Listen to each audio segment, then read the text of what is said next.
Nous sommes actuellement dans les psaumes par laquelle nous rappelons justement cette parole qui est semée dans nos cœurs, la manière dont nous la recevons et ce que nous en vivons. Donc aujourd'hui, nous sommes sur un psaume qui est assez connu, c'est le psaume 23. On va prendre ensemble. Psaume 23, il y a 6 versets dans ce psaume. Donc on va le lire de ma droite à ma gauche. Ça va. Pétale, notamment, et répondre, je recule dans des pâturages bien verts où je prise. Il me donne des forces et me conduit dans le sentier de la justice afin que son nom. Quand je marche dans la vallée de l'ombre de la mort, je ne crains aucun mal, car tu es avec moi. Ta houlette et ton bâton me rassurent. Il reste devant moi le victoire, parce que vous avez ça. Lui, moi, lui, ma tête. Lui, me donne la grâce, et me fait les jours de la vie, et j'aime.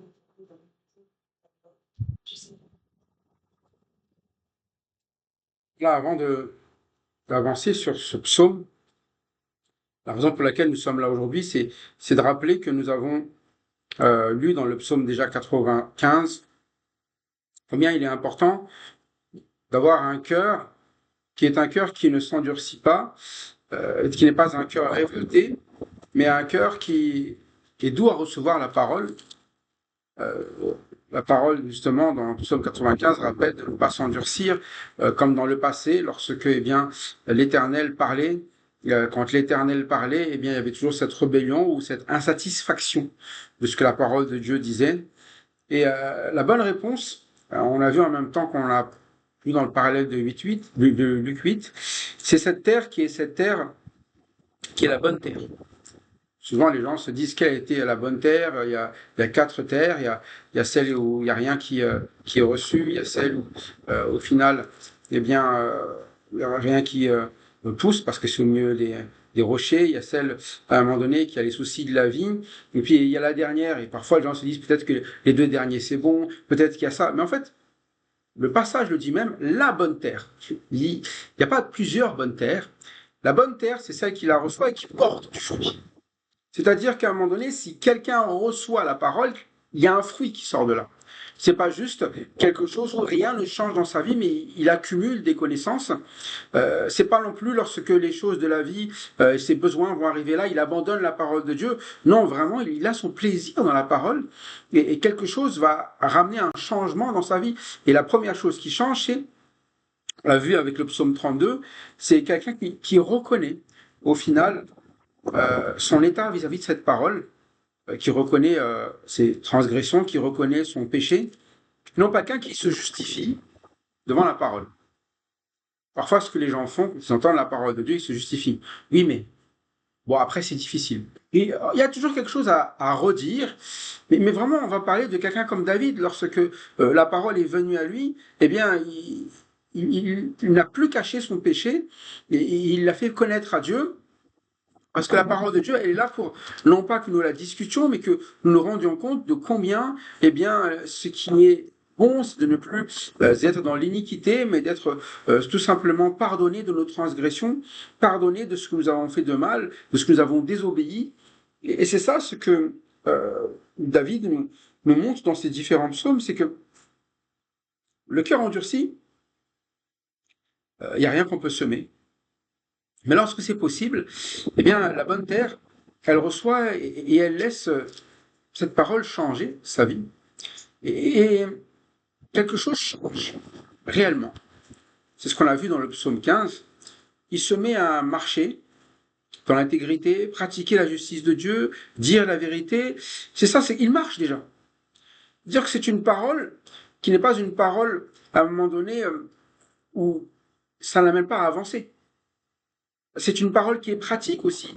Elle nous amène littéralement à prendre une direction que Dieu a choisie, notamment, quelqu'un qui a été pardonné, il va apprendre à marcher auprès de ceux, qui sont en guerre ou qui ont des guerres avec lui. Et la première chose, c'est que pratiquement, il va vivre ce qu'on appelle la justice de Dieu. Par exemple, le pardon. C'est la justice de Dieu. C'est pas que les gens doivent nous demander pardon à la justice de Dieu. Nous, c'est notre justice à nous. Il faut que les gens me demandent pardon. Non, la justice de Dieu, c'est que je vais pardonner. C'est vraiment ma manière de marcher. Et moi-même, je vais vivre déjà le pardon de Dieu. Je vais vivre en reconnaissance, eh bien, envers cela. Je rends grâce à Dieu. C'est ça. C'est pour ça qu'on ne va pas dire des choses qu'on ne connaît pas. On va parler de choses que l'on connaît réellement. On dit que nous avons été pardonnés, et comme nous avons été pardonnés, nous pardonnons aux autres. C'est ce que nous enseigne Éphésiens. Littéralement, pardonnez-vous les uns les autres comme Christ vous a pardonné. Et si quelqu'un a réellement connu Christ, pardonner, ça devrait être une évidence. Parfois, vous savez, même les personnes se disent venir au Seigneur et disent mais non, mais on ne peut pas tout pardonner. Dans ce cas-là, tu ne peux pas dire qu'à un moment donné, tu as vraiment saisi ton péché. Parce que tout a été pardonné. Et quand quelqu'un reçoit la parole, vous voyez, il porte du fruit parce qu'il reconnaît son besoin de pardon, de transgression, mais ce fruit, il va le mettre en marche, il va l'amener à pratiquer, il va l'amener à vivre, eh bien, selon la vie que Dieu voulait qu'il mène. Et c'est important pour nous, en tant que chrétiens, de saisir que la parole de Dieu, ce n'est pas juste une parole, eh bien, qu'on écoute, et puis on se dit, j'entends d'une oreille, et puis je fais autre chose. Elle doit être vraiment là pour nous amener à revoir notre vie actuelle. C'est pour ça que quand le semeur il sème, normalement ça doit ramener à faire sortir autre chose que ce qu'il y avait de visible. Et la parole de Dieu reçue ramène toujours autre chose que ce que nous vivions autrefois, que nos idées aussi, avec lesquelles nous sommes venus, elles vont changer. Et cette marche, ce n'est pas une marche solitaire, où on se dit il va falloir que j'essaie d'avancer, que j'essaie de pratiquer, que j'essaie à un moment donné de savoir ce que j'ai à dire. C'est une marche, et c'est ce qu'on voit aujourd'hui dans le psaume 23, qui est une marche conduite.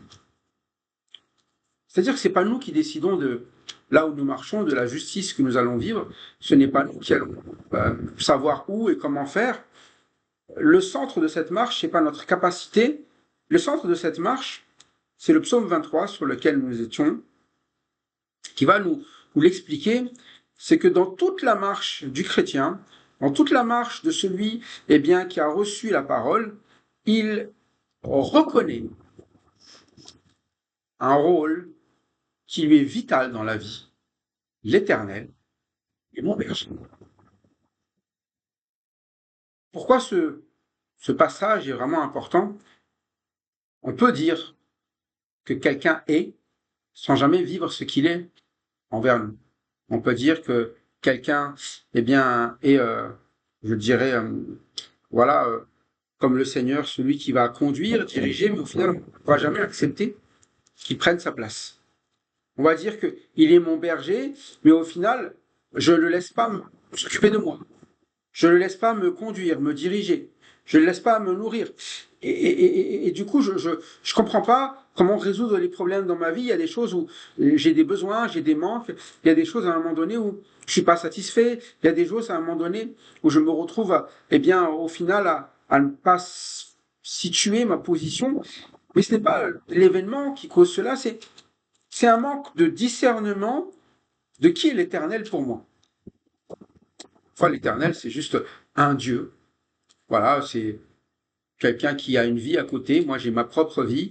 Lui, il est Dieu. Moi, j'ai ma vie d'humain. Ma vie d'humain n'a pas de rapport avec celle de Dieu. C'est un peu le côté agnostique, c'est-à-dire que on se connaît pas vraiment, lui et moi. Voilà, je lui demande juste je prie pour me bénir. Mais bénir, c'est quoi? Voilà, parfois les gens ne savent même pas ce que c'est que bénir. Au final, bénir, on peut tout mettre derrière. Mais en fait, ici, la vie avec l'Éternel, c'est vraiment dire je ne manquerai de rien. Je ne manquerai de rien, ça ne veut pas dire je serai riche. Je ne manquerai de rien, ça ne veut pas dire que à un moment donné, dans tous les besoins physiques que je vais avoir besoin, je l'aurai toujours. C'est vraiment que ça ne sera pas un manque. C'est surtout ça que ça veut dire. Vous voyez, parfois dans nos vies, on pense qu'il manque des choses. Et j'ai pas ça. Si j'ai besoin pour être heureux d'avoir quelqu'un, d'avoir quelque chose, d'avoir un endroit, mais toujours d'avoir. On manque toujours. C'est pour ça que les gens, ils cherchent toujours quelque chose pour se dire à un moment donné, ça va, maintenant c'est bien. Non, on est toujours dans ce côté où, ah, quand même, il y a des choses de quelles je manque. Il dit, mais quand l'Éternel est mon berger, en fait, il n'y a pas de manque. Au final, il n'y a pas ce côté où je vais vraiment me dire, ah, où est-ce que je vais trouver une solution? Non, il est ma solution. C'est pour ça que quand David commence ce psaume, il commence par donner la bonne place à Dieu. Et c'est pour nous la première question, c'est dans notre marche, est-ce qu'on donne la bonne place à l'Éternel? Est-ce qu'on lui donne vraiment une place de berger?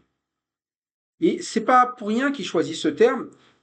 Quand c'est un berger, si vous lisez le verset 2 et 3, si vous lisez celui qui fait dans les versets 2 et 3, c'est qui? C'est l'Éternel. Il, il, il, il. Et même il me. C'est-à-dire que à un moment donné, si je lui donne la bonne place, c'est lui qui va faire. Et la plus grande difficulté pour nous, quand eh bien, les gens veulent marcher avec le Seigneur ou le dire, c'est qu'ils veulent faire. Souvent, c'est je fais pour Dieu. Mais quand l'Éternel est mon berger, c'est pas je fais pour Dieu, c'est Dieu d'abord fait quelque chose pour moi. Et souvent, on inverse les choses. On dit, mais je vais faire des choses, je vais faire ci, je vais faire cela. Non. D'abord, donne-lui sa place. C'est lui le berger. Tu sais ce que font des brebis quand ils ont un berger? Tu regardes des brebis dans la vie. Je te dis à un moment donné, mais qu'est-ce qu'elles font? Elles sont juste là ensemble. Et on dirait que le berger est juste en train de les quoi? Et eux, ils font quoi, les brebis? Ils servent à rien, les brebis. Pourquoi on se dit ça? Non, ils servent à quelque chose. Mais ils servent que quand ils suivent le berger. Hors de cela, les brebis, on va avoir des personnes qui sont juste fragiles, mais en tout cas, c'est d'abord d'apprendre à ce qu'ils comprennent qui est le berger pour eux. Et le berger, quand il est un berger, il a plusieurs caractéristiques. La première chose, si je dois être tranquille, c'est pas par rapport à ce que je fais. Le verset 2, si je dois être tranquille et reposé, c'est par rapport à ce que lui fait. Il me fait reposer. C'est ça la foi, vous savez. Quand vous rendez la place au Seigneur, il dit, mais en fait, c'est pas moi de chercher à trouver quelque chose qui va me rassurer, qui va me reposer, qui va me permettre d'être tranquille. Il dit, c'est lui qui va faire à un endroit. Pour lui, le repos dont on a besoin, c'est d'être où? Dans de verts pâturages. Qu'est-ce qu'on fait dans de verts pâturages? C'est ça, on se nourrit. Et ici, c'est pas faire, c'est la première chose que le berger fait, c'est de nous amener du repos dans ce que nous mangeons. Vous savez, quand le berger il ramène cette parole, c'est ça qui doit nous reposer, pas autre chose. Nous, notre repos, c'est, on va se dire des vacances, j'ai besoin de vacances à Hawaï, j'ai besoin un petit peu d'être isolé, j'ai besoin un petit peu d'être à part, j'ai besoin... Non, mon repos, c'est que tu manges. Je te nourrisse. Quand tu te nourris, tu vas prendre des forces. C'est ça le vrai repos. Ça va te restaurer, ça va t'amener quelque chose qui va être eh bien bon pour la suite. Un repos, c'est pour que derrière, il y ait quelque chose qui se vive. Et c'est là ce que l'on voit d'abord, c'est que le berger, la première étape, c'est qu'il t'amène à te reposer dans ta nourriture, qui est la nourriture quotidienne, dans la parole en vrai. C'est ça qui doit être ton repos. Si tu cherches ton repos dans autre chose, c'est-à-dire que tu te dis je vais être tranquille parce que j'ai ci, j'ai cela, tu seras jamais reposé. Parce que tu auras peur de perdre. C'est ça. Hein. Quand quelqu'un est riche, ce qu'il a peur, c'est de perdre ce qu'il possède. Quand quelqu'un n'a rien, il a moins de crainte parce qu'il n'a rien à perdre. Mais il a peur de perdre sa vie parce que demain, il ne sait pas ce qui va arriver. Mais quand vous êtes reposé dans des verts pâturages, en fait, c'est ça la vie. Aime d'abord ça. Aime être là. Aime te nourrir de cela. Et il te repose, mais il te quoi aussi? Te dirige. Ça va un peu ensemble. Quand vous êtes dirigé, en fait, vous êtes reposé. Certaine manière. Si vous êtes habitué d'être en voiture du côté passager, Quand vous êtes un peu jeune, vous dites c'est trop bien d'être conducteur. À un moment donné, vous vous dites c'est pas mal quand même d'être quoi? Sans conduit. Pourquoi on peut quoi? J'ai pas bien de regarder. On est où là? On doit prendre quelle sortie là? On doit ça? Juste quoi? Oh, j'aime bien être conduit. Parce que je sais que quand je suis conduit, je peux fermer les yeux, je peux faire autre chose. Je suis tranquille. Quand tu conduis, à un moment donné, tu peux pas te permettre de dormir. Je rigole toujours de cela, mais quand tout le monde va dire ah bah, je vais fermer les yeux, je dis ah bah tiens moi aussi je vais fermer les yeux. Mais là il dit non, toi ferme pas les yeux. Quand quelqu'un dirige, il doit porter la direction vers quelque chose qui, au final, est pour tout le monde. Pourtant, il est le seul à être réveillé. Les autres peuvent se reposer, être dirigés. Et c'est là ce qu'il dit, c'est que le bon berger, c'est lui qui me dirige. C'est-à-dire que c'est lui qui fait le travail. C'est lui qui sait où m'amener. Et moi, je vais être tranquille. Je sais que là où j'irai, les choses seront des eaux paisibles. C'est pas la galère. Là. On va pas avoir un accident, on va pas avoir vraiment quelque chose qui va. En fait, il va mener à des eaux paisibles. Ça va toujours être paisible. Il y aura pas de tempête. Il y aura pas ici vraiment des choses qui sont ingérables. Et parfois, on comprend pas que c'est ça l'Éternel. Il est mon berger. C'est pas n'importe qui, mon berger, c'est l'Éternel. C'est-à-dire que si je lui donne cette place de m'amener le repos, il sera bon ce repos dans sa parole. Si je le laisse me diriger, je vais vraiment arriver à bon port. Le bon port, c'est les eaux calmes et pas mes problèmes de demain que je vais accumuler parce que j'ai préféré gérer moi-même la situation. Ou alors, quand il était au volant, j'ai touché au volant et je me suis dit, mais non, on va à gauche, à droite. Et puis, vous savez, c'est un peu comme dans le bus, on dit, parle pas au chauffeur parce que quand tu parles au chauffeur, c'est plutôt quelque chose qui va être dérangeant. Et que ça, c'est quand on fait pas confiance au chauffeur, on dit au chauffeur à un moment donné, mais t'aurais dû tourner là, t'aurais dû faire ceci, t'aurais dû... Mais quand on a confiance, on dit, mais c'est toi qui dirige. Parce que je sais où on va. Et je t'ai déjà vu conduire. C'est l'Éternel. Il dirige pas vers le mal. Et souvent, le problème, c'est qu'on ne fait pas confiance dans sa direction. On ne fait pas confiance dans son repos. On se dit, mais moi, mon repos, ma direction, c'est moi qui le sais. Je vais le faire. C'est pour ça qu'il débute tout de suite. David, c'est lui, il me fait reposer. Il me dirige. Et quand il fait ce qu'il fait, quelque chose aussi qu'il me fait, qu'il est seul à pouvoir faire, verset 3, il restaure mon âme. C'est-à-dire que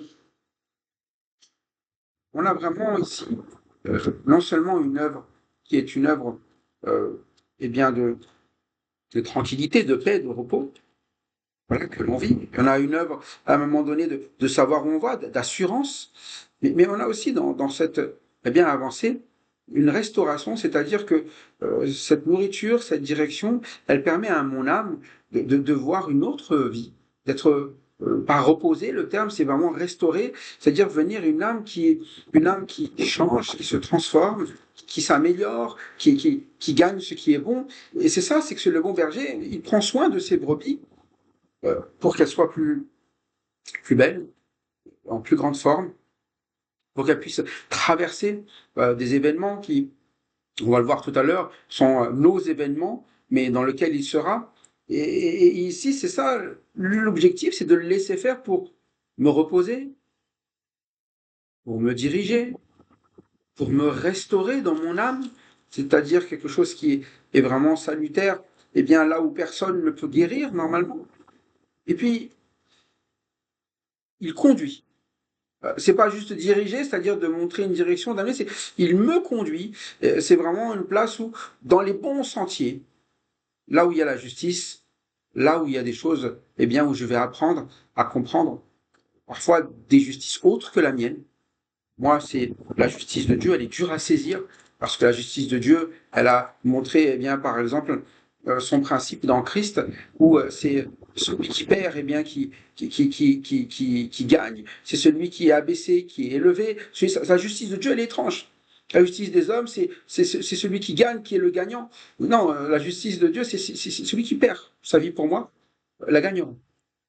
Et parfois, on a du mal à saisir ça, que la justice de Dieu, elle est contraire à la pensée de l'homme même.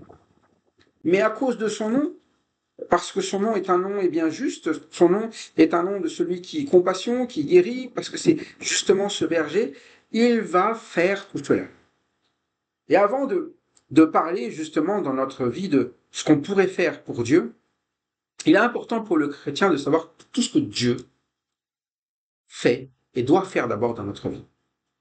Nous reposer, nous diriger, nous restaurer et nous conduire. Il doit le faire. Si on ne laisse pas faire tout cela, en fait, on va pas comprendre ce que c'est que la marche avec Dieu et on va marcher tout seul. Sauf que quand on marche tout seul, quand on n'a pas de direction, on se retrouve tout seul où? Au verset 4, dans un endroit où on va de toute façon passer. Où est-ce qu'on passe? Là, c'est pas dit il, c'est quand je fais quoi? Quand je marche dans la vallée de l'ombre de la mort. Vous savez, jusqu'à maintenant, on a compris les directions, mais parfois, il y a nos pas à nous.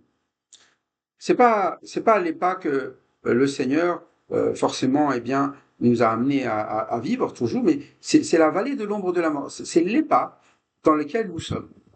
Et dans cet endroit-là, souvent, si nous ne laissons pas, nous amener le repos, ou nous diriger, ou restaurer notre âme, nous conduire dans les sentiers de justice, la vallée de l'ombre de la mort, elle porte bien son nom. C'est là où on commence à périr. Si on ne sait pas comment marcher là-dedans, elle fait ce qu'elle doit faire. C'est l'ombre de la mort. Derrière l'ombre, il y a la réalité. Il y a la mort. Et dès le départ, quand il parle d'un berger, c'est pour lui quelque chose où une brebis sans berger, si vous la lâchez dans la vallée de l'ombre de la mort, si vous la lâchez dans un endroit hostile, une brebis sans berger, elle va forcément pas mourir. Elle ne survit pas. Hein. Parfois, nous pensons que nous survivrons à la vie, loin du Seigneur, sans périr, sans nous faire mal. Et qui que l'on soit, il est dit quand je marche dans la vallée de l'ombre de la mort, il y a une chose que je devrais toujours craindre, c'est d'avoir mal. Mais si l'Éternel est devant moi, si l'Éternel, à un moment donné, marche dans la vallée de l'ombre de la mort avec moi, il dit, je ne crains aucun mal, car tu es avec moi. Et dans nos vies, si on sait qui il est, et qu'on le laisse être ce qu'il est avec nous, en fait, il n'y a pas de mal à craindre dans tous les moments où on se dit, wow, normalement, je suis censé périr.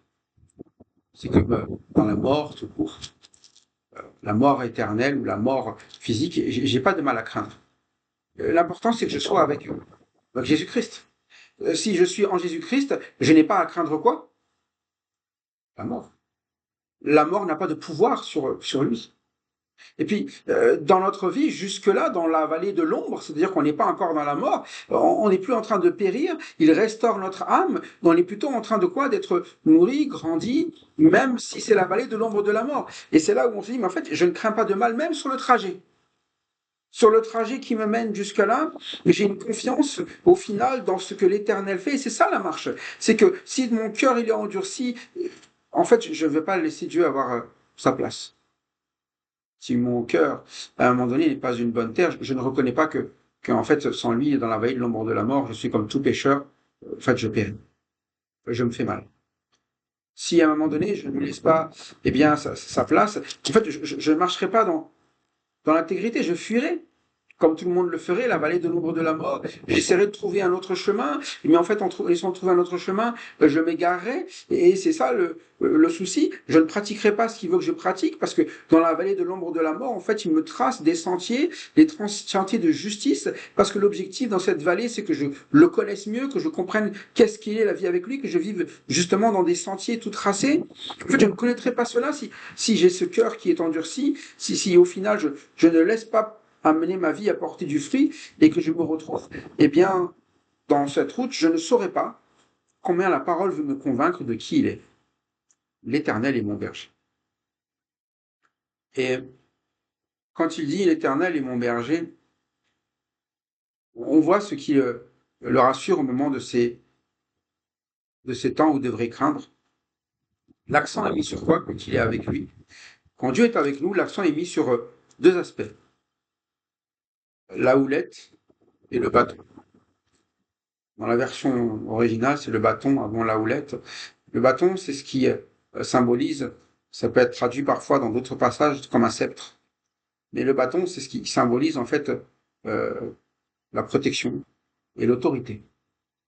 C'est par le bâton que nous sommes gardés des dangers. Mais c'est le bâton aussi qui va établir l'autorité, différemment. Ça veut dire que dans la vallée de l'ombre de la mort, ce qui me rassure, c'est que Dieu a toute autorité. Non seulement sur moi, mais sur tout ce qui va s'y dérouler. C'est-à-dire que si jamais le loup vient, jamais le berger ne va perdre contre le loup son bâton et à un moment donné me rassure. Par ce bâton-là, le loup ne pourra pas venir m'atteindre et par ce bâton-là, moi aussi je suis repris.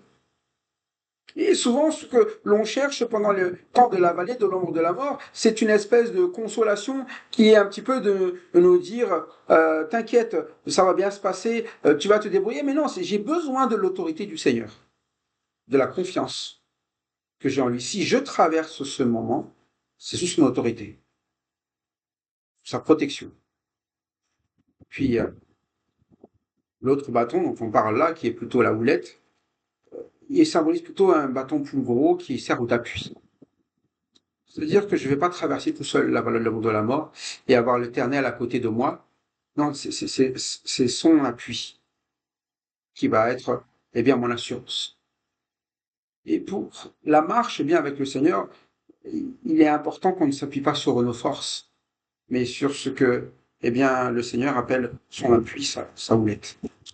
Et ces deux choses sont là pour nous rappeler que dans nos pas, dans nos directions, dans là où nous marchons, l'Éternel doit avoir toujours ce rôle. Un berger n'est pas juste, eh bien, quelqu'un qui est là, qui est censé être, comme parfois on le pense, un bon communicant. Un berger n'est pas un bon communicant. Un berger est ce qu'on appelle un quoi? Quelqu'un qui a l'autorité sur laquelle il faut pouvoir s'appuyer. C'est pour ça qu'il est devant.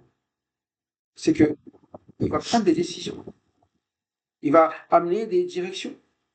Il va, eh bien, choisir où conduire, quel sentier tracer. C'est ça. Et à un moment donné, dans la vallée de l'ombre de la mort, je ne crains aucun mal parce que je le laisse faire cela. Si le temps où je suis avec le Seigneur, je ne le laisse pas être celui qui a l'autorité et sur moi et sur ce qu'il y a autour, ben, je vais écouter autour ou je vais m'écouter moi. Mais du coup, j'ai de quoi avoir peur. Parce que là, ce sont des personnes qui, au final, n'ont pas d'autorité réellement. Ce sont des personnes qui parlent de choses qu'ils ne maîtrisent même pas. Mais là, ce berger-là, quand il est avec moi, il maîtrise. Et je peux m'appuyer sur lui. Même mes adversaires, il dit, tu dresses devant moi une table en face de mes adversaires. C'est vraiment, il dit, voilà, tu peux être tranquille face même à ses adversaires. C'est l'Éternel même qui va montrer sa supériorité, eh bien, en dressant cette table devant les adversaires que nous pourrions avoir et qui ne pourront pas nous atteindre. Et c'est là ce que nous avons besoin, c'est que quand nous laissons l'Éternel faire, en fait, nous sommes toujours saufs et nous sommes toujours, au final, eh bien, bénis et sans avoir aucune crainte. Et nous avons tout ce dont nous avons besoin. C'est pour ça qu'il ne centre pas ici sur l'événement qui doit faire peur. Tout est centré sur celui qui nous rassure, l'Éternel, et sur ce qu'il fait.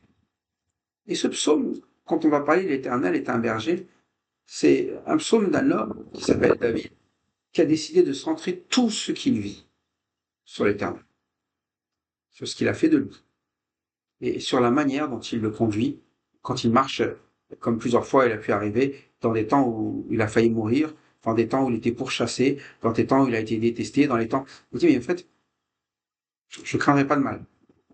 Peu importe ce que fera l'adversaire, l'Éternel m'a déjà quoi? M'a déjà donné la victoire face aux adversaires. Il m'a déjà béni, ou moins, il m'a déjà donné, il m'a déjà choisi à un moment donné, eh bien pour la victoire. Et tout est déjà complet pour moi.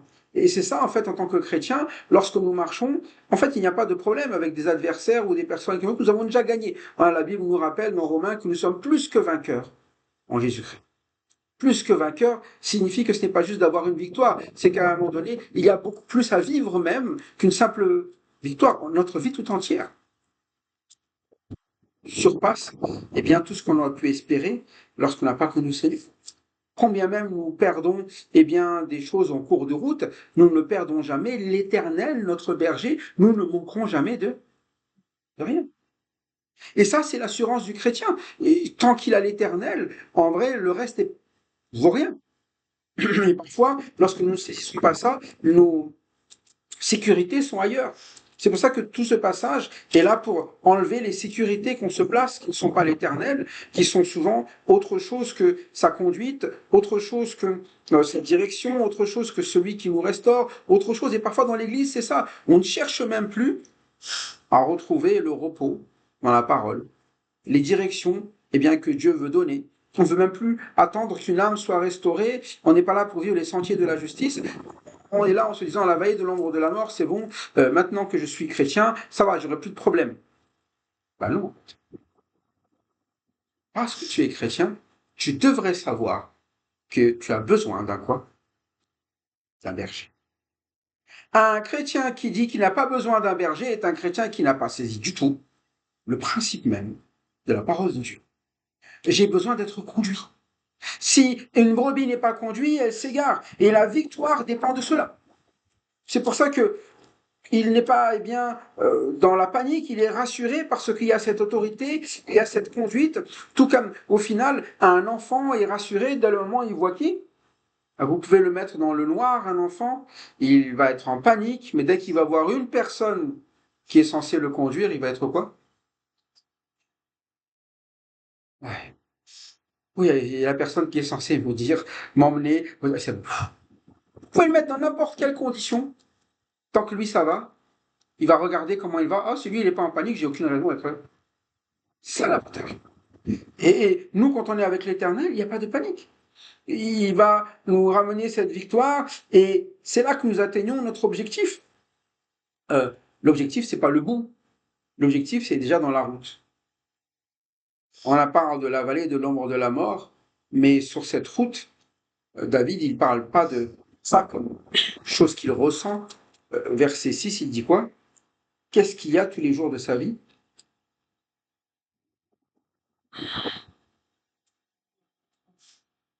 Le bonheur et la grâce m'accompagneront tous les jours de ma vie.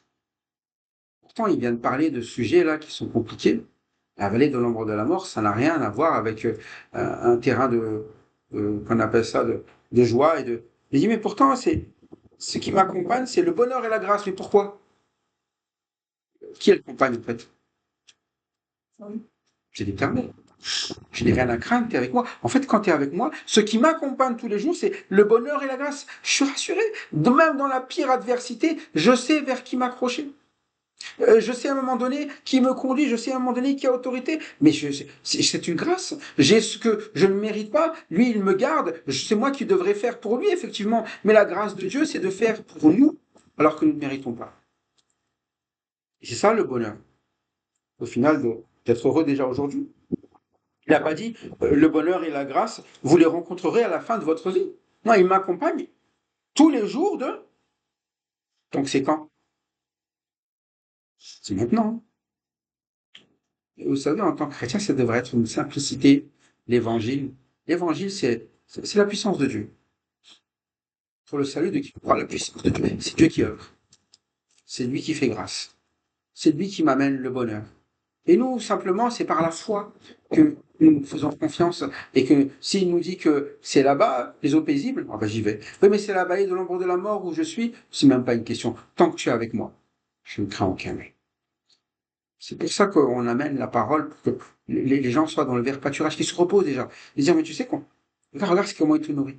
Regarde comment il t'amène à grandir. Regarde à un moment donné comme les choses vont être tranquilles, là où il te dirige, parce que c'est pas toi qui as choisi, c'est lui qui dirige. Regarde. Mais regarde les fois où tu te débats, où tu ne fais pas. T'es pas tranquille, et parce que t'as pas voulu eh bien, accepter le repos dans les verts pâturages. Mais si tu acceptes cela, c'est le bonheur.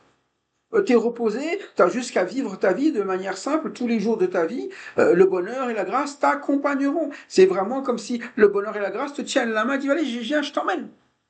C'est même pas toi qui dois chercher le bonheur. Nous, on est plutôt dans ce côté où, un peu comme le film qui dit quoi, la recherche du bonheur. Tout le monde cherche le bonheur. Mais avec le Seigneur, vous ne cherchez pas le bonheur. Il fait quoi le bonheur? Mais il fait quoi? C'est même pas que vous allez chercher, c'est lui qui vous accompagne. C'est comme un enfant quand il va à l'école. Comment ça veut dire il accompagne? C'est le bonheur qui va même le chercher et il dit viens, je t'emmène. Et quand vous marchez avec l'Éternel, c'est réellement cela. C'est le bonheur qui vient vous chercher en disant mais sois tranquille, on avance ensemble, il n'y a rien à craindre et tu es bien là où tu es. Et ça, hein, et j'habiterai dans la maison de l'Éternel jusqu'à la fin de mes jours. C'est en fait l'Éternel, on parle vraiment d'une maison, d'une famille. On parle bien ici d'un lieu. T'as rien effectivement qui te manque. Pour qu'un chrétien soit convaincu de cela, c'est là qu'on appelle la foi, c'est vraiment de comprendre et d'agrandir en laissant la place à Dieu, comme celui qui est le berger. On accepte ses directions, ses choix, et pas les nôtres. Que nos calculs ne soient pas des calculs justement de comment je vais pouvoir gagner, comment je vais pouvoir ne manquer de rien. Mais les calculs, il n'y en a pas. C'est simplement de savoir quelle relation j'ai avec lui. Est-ce que j'ai vraiment laissé l'Éternel être le berger, ou est-ce que c'est moi qui suis toujours dans la direction, et parfois même c'est peut-être moi le berger en disant à l'Éternel, viens, je t'en montre où est-ce que je veux aller, je te montre quel est mon bonheur, je te montre quelle est ma joie, je te montre... En fait, l'Éternel n'a pas besoin qu'on lui montre ce dont on a besoin. C'est l'Éternel qui est le berger, c'est parce que c'est lui que nous ne manquerons de rien. Et quand on parle de recevoir la parole, c'est ça, d'abord la première chose, de croire qu'on ne manquera de rien. C'est-à-dire de croire qu'à un moment donné, ce qu'il va annoncer est suffisant. Parce que vous croyez que quand vous venez écouter la parole, ce que vous recevez est suffisant. Suffisant pour tout. Parfois, les gens ne croient pas que la parole suffit pour la vie.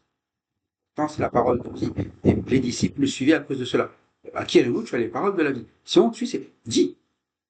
C'est ça, c'est toi le berger. À un moment donné, quand tu nous donnes ces paroles, nous on fait confiance. Mais ils n'étaient pas nombreux à faire confiance. Ils étaient au final 12, 11. Et à un moment donné, les autres, ils ont tous quoi? Ouh là là, tes paroles sont trop. Trop dur. Même les disciples. On ne parle pas des 12, mais les autres. C'est trop dur. Alors, quand même, là, c'est juste, on doit se contenter de se nourrir de ta vie, comme de se dire, non, c'est trop dur. C'est trop compliqué. Mais les autres, ils disent, non, c'est ma nourriture. Je veux me reposer là-dedans. Et j'irai pas ailleurs. De la même manière, la première chose pour nous, c'est de nous reposer dans la parole pour marcher, avec intégrité. Intégrité en tant que brebis, suivant son berger. Pour pratiquer la justice, de regarder la justice du berger. Regardez combien ces sentiers sont les bons sentiers. Ah, c'est ça le bon chemin, la bonne route. Ah, c'est ça alors la manière de faire. Pour, à un moment donné, saisir la vie que Dieu nous donne, qu'il faut le mettre en pratique. La première chose, c'est de le suivre. Voilà pourquoi, aujourd'hui, c'est encore à nous de faire le choix, au final, devant cette parole, et de répondre à cet appel. Est-ce que l'Éternel est vraiment mon berger, ou est-ce que je préfère marcher seul? Est-ce que l'Éternel est vraiment celui qui va prendre l'autorité, ou est-ce que je pense avoir de meilleurs choix et de meilleures décisions? Est-ce que l'Éternel va m'amener dans des eaux paisibles, ou est-ce que j'ai peur que la vallée de l'ombre de la mort soit trop compliquée pour l'Éternel? En fait, c'est à nous de ramener les réponses. En tout cas, moi je sais que si l'Éternel est mon berger, dès le départ, il dit quoi? Je ne manquerai de rien. Je sais que le bonheur et la grâce m'accompagneront tous les jours de ma vie et que j'habiterai dans la maison de l'Éternel jusqu'à la fin de mes jours. Et si vous êtes sauvés, ça devrait être déjà une assurance simple que vous habitez dans la maison de l'Éternel jusqu'à la fin de vos jours. Donc laissez l'Éternel veiller sur ceux de sa maison. Que l'Éternel soit glorifié encore aujourd'hui dans des âmes qui placent toute sa confiance en lui. Amen.